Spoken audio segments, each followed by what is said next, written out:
पूर्व मुख्यमंत्री और नेता प्रतिपक्ष भूपेंद्र सिंह हुड्डा ने कहा कि किसानों की मांग मानने के लिए केंद्र पर दबाव डाले हरियाणा सरकार। सत्याग्रह के रास्ते पर अडिग हैं किसान, हर धर्मता छोड़कर संवेदनशीलता अपनाए सरकार। हुड्डा ने आगे कहा, किसानों की मांग मानने से देश में बनेगा सकारात्मक माहौल, दुगनी स्फूर्ति से मेहनत करेंगे किसान।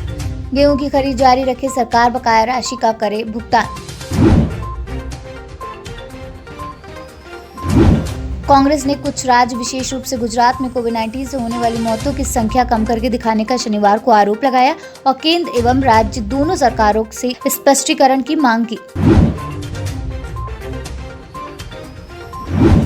उच्चतम न्यायालय में एक जनहित याचिका दायर करके महामारी से प्रभावित देश के लिए विभिन्न राहत उपायों का अनुरोध किया गया, जिसमें पीएम केयर्स फंड के तहत मिले प्रावधान का उपयोग करके कोविड-19 टीकों की तत्काल खरीद और 738 जिलों में से प्रत्येक में तरल चिकित्सीय ऑक्सीजन संयंत्र की स्थापना करना शामिल है।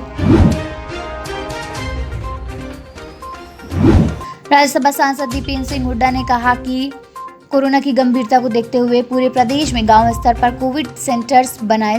निवर्तमान स्थानीय पंचायतों की भागीदारी में कोविड सेंटर पर आइसोलेशन बेड, ऑक्सीजन, महत्वपूर्ण दवाइयां, टेस्टिंग के साथ ही टीकाकरण की भी पर्याप्त व्यवस्था कराए सरकार। गांवों में कोविड सेंटर्स के लिए सीएचसी, पीएचसी व गांव का स्कूल या सामुदायिक केंद्रों को इस्तेमाल में लाया जाए।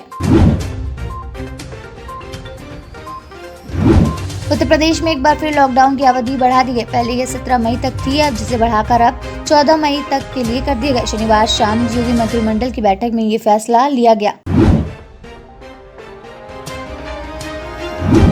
कोरोना कहर के बीच फंगल इन्फेक्शन के मामले में सामने आते जा रहे। फंगल इन्फेक्शन कोरोना मरीजों में ज्यादा पाया जा रहा है। एम्स के डॉक्टर रणदीप गुलेरिया ने कहा कि फंगस इन्फेक्शन पहले बहुत रेयर था। यह उन लोगों में दिखता था जिनका शुगर बहुत ज्यादा हो, डायबिटीज अनकंट्रोल हो, इम्यूनिटी बहुत कम हो या कैंसर के ऐसे पेशेंट्स हैं जो कीमोथेरेपी पर हों।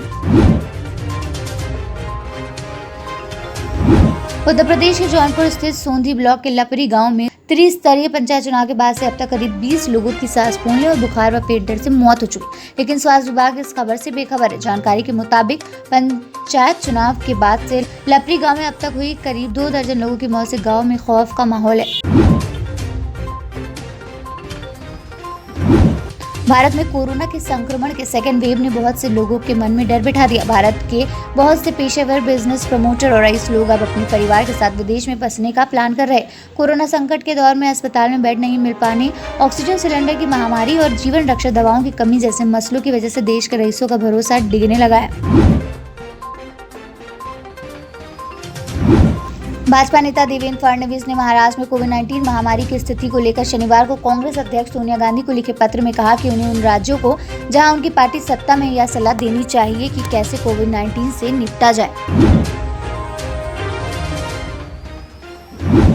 ऐश्वर्या राय बच्चन बॉलीवुड की दमदार एक्ट्रेसेस में से एक मानी जाती है। भारत ही नहीं, दुनिया भर में अपनी खूबसूरती के लिए मशहूर ऐश्वर्या राय की तगड़ी फैन फॉलोइंग।